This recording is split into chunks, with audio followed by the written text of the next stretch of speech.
Hay historias que son súper personales, ¿no? Y otras que, bueno, marcan el destino de un pueblo entero. Pero lo increíble, lo que de verdad fascina, es cuando una sola historia logra hacer las dos cosas a la vez. Hoy vamos a explorar la historia de Ana y su hijo Samuel, un relato de angustia personal que se convierte en la respuesta a una crisis nacional. Y miren, con esta frase tan sencilla, ya estamos en el centro de todo. No es solo un dato, es el motor de toda la historia.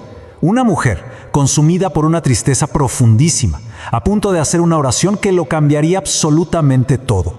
Ok, para poder entender la verdadera magnitud de la oración que está por venir, primero de verdad, tenemos que meternos de lleno en la profundidad de su dolor. Arranquemos con esta primera parte, el dolor de Ana. Y es que para captar la dimensión de esto hay que entender el contexto. En esa época no poder tener hijos no era solo una tristeza privada, no, era una fuente de vergüenza pública, una carga que iba más allá de lo personal y te convertía en un blanco social. Y aquí vemos el drama del día a día. A ver, ella tenía un esposo, Elcana, que de verdad la amaba, pero también estaba la otra esposa, Penina. Y Penina no solo sí tenía hijos, sino que usaba eso como un arma para torturar a Ana. Las crónicas dicen que la molestaba, la provocaba año tras año, hasta el punto de que Ana, se la pasaba llorando y ni comer quería. Pero justo en medio de todo este dolor personal, la historia como que abre lente, se hace más grande. La familia se va en su peregrinaje anual. Y ojo, no es un viaje cualquiera. Van a Silo, que era, digamos, el corazón espiritual de todo Israel. Este viaje anual a Silo era un pilar en su vida religiosa. Era el lugar donde toda la nación iba a encontrarse con Dios. Para Ana, imagínense, este viaje era una mezcla de devoción y, al mismo tiempo, el recordatorio anual más doloroso de su situación. Pero, ¿qué era Silo exactamente? A ver, no era un pueblo más. Pensemos en un lugar que fue el centro de la fe de toda una nación por más de 300 años. De ese tamaño era la importancia de Silo. Y fíjense en el peso que tenía este lugar, 369 años como centro de adoración. Allí estaba el tabernáculo, que era como un templo portátil, y adentro estaba el Arca de la Alianza, el objeto más sagrado que tenían, el símbolo de la presencia misma de Dios. Y este tabernáculo, tenía su propia estructura. Primero entrabas al atrio, que era donde se hacían los sacrificios. Después, los sacerdotes pasaban al lugar santo para sus rituales diarios. Y al fondo, detrás de una cortina, de un velo, estaba el lugar santísimo, el espacio más sagrado de todos. Ahí solo podía entrar el sumo sacerdote, y nada más que una vez al año. Y es justo ahí, en ese lugar tan lleno de significado, tan sagrado, donde la desesperación personal de Ana llega a su límite. Es aquí donde va a hacer una promesa en el templo que lo cambiará todo. Se cuenta que después de la comida ritual, Ana simplemente se levantó. Ya no aguantaba más. Se fue sola al santuario. Y no fue a hacer una oración de última, no. Fue a vaciar su corazón completamente. Y la escena se pone todavía más intensa, porque su oración era tan interna, tan profunda, que solo movía los labios, sin que saliera ningún sonido. El sumo sacerdote, Elí, la ve y piensa que está borracha.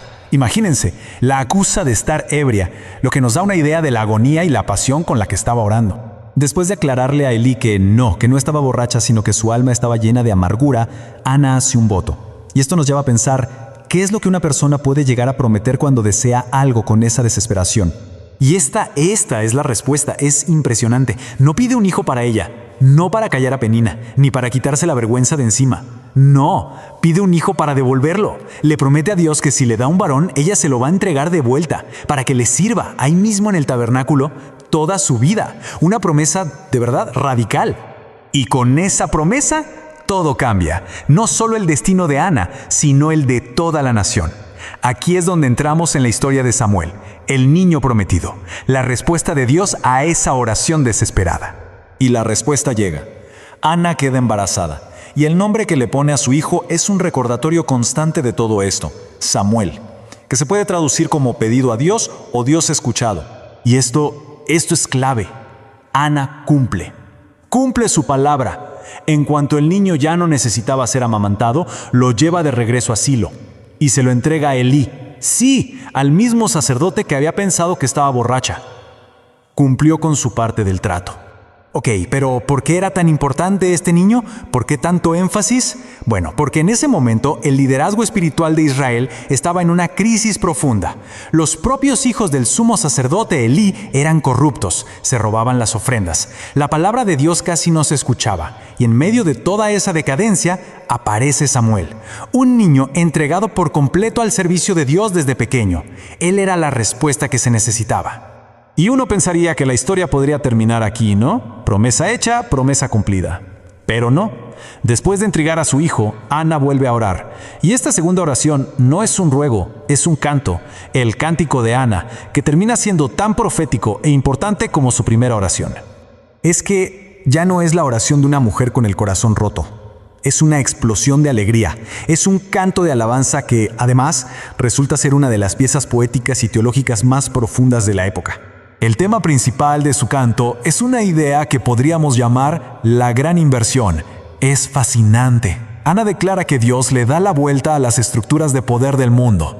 Los que son fuertes se debilitan, los que están llenos ahora tienen hambre, y por otro lado los débiles reciben fuerza y los hambrientos son saciados. Y el mejor ejemplo es ella misma, la que era estéril ahora tiene un hijo, mientras que la que tenía muchos hijos se queda sin nada. Y aquí viene quizás el detalle más increíble de todos. En este canto, Ana usa por primera vez en toda la Biblia la palabra ungido, refiriéndose a un futuro rey. Pensemos en esto.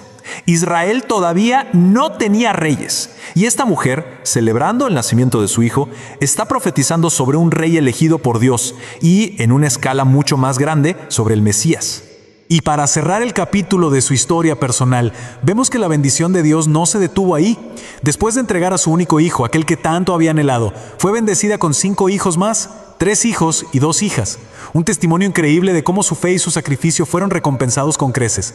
Entonces, terminamos con esto, una historia que empieza con el dolor privado de una mujer y que termina con la renovación espiritual de toda una nación, y todo a través de un niño que nació de una oración. Esto nos deja pensando, ¿qué tan lejos puede llegar el eco de una sola voz que clama con fe?